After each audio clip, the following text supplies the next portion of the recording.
Selamat siang, nama saya Russell dari kelas Purple 2, NIM 21110053. Untuk tugas pertama, kami membahas tentang paragraf deduktif dan paragraf induktif, di mana paragraf deduktif meletakkan kalimat utamanya di depan paragraf, sedangkan paragraf induktif meletakkan kalimat utamanya di akhir paragraf.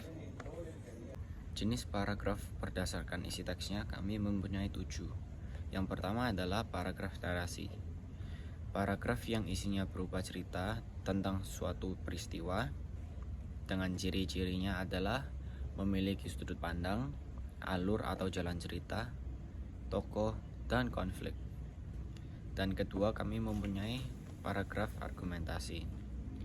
Paragraf yang isinya berupa gagasan dan ide dengan didukung oleh bukti serta alasan yang kuat mampu meyakinkan pembaca terhadap isi paragraf tersebut. Dan ketiga, kami mempunyai paragraf deskripsi. Paragraf yang isinya menjabarkan atau menerangkan suatu objek yang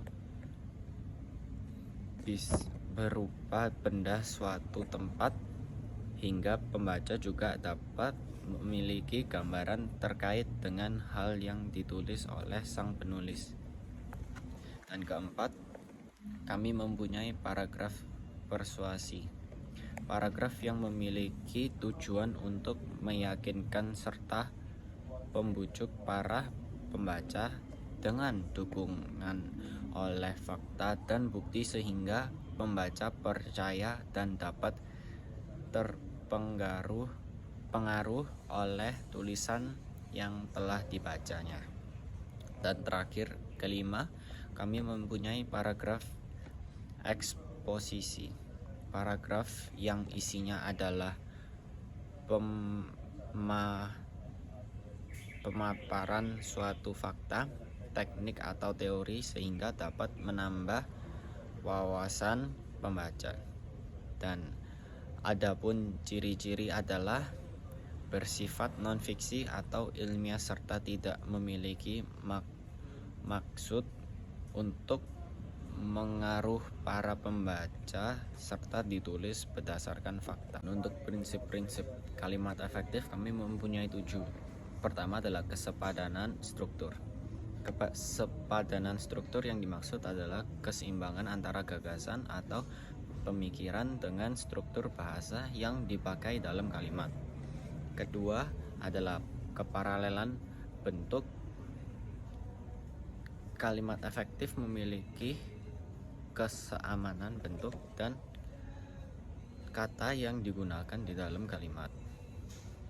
Kesamaan bentuk kata yang dimaksud adalah jika kata pertama berbentuk verba, maka kata selanjutnya berbentuk verba. Namun jika kata pertama berbentuk nomina, maka kata selanjutnya berbentuk nominal.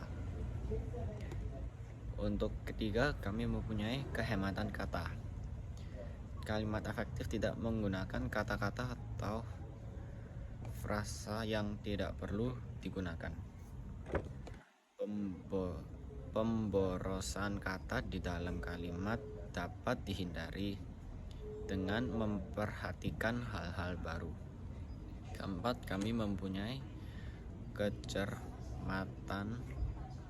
Kecermatan yang dimaksud adalah cermat dan tepat dalam memilih kata sehingga tidak menimbulkan keracuan dan makna ganda. Untuk kelima, kami mempunyai ketegasan.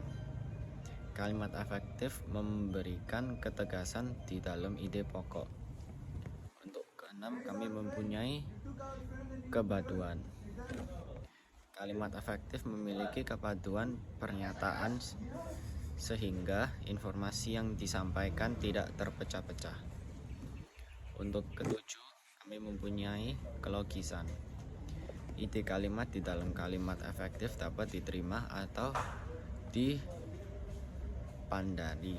oleh akal dan sesuai dengan kaidah EYO. Untuk karya ilmiah, kami punya 3 bentuk. Pertama adalah artikel ilmiah, kedua makna ilmiah, dan ketiga laporan penelitian.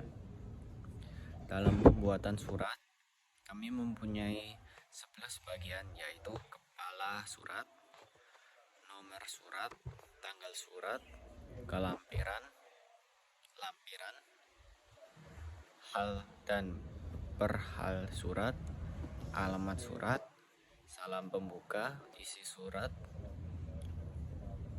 salam penutup, nama terang, dan penanggung jawab surat dan tembusan.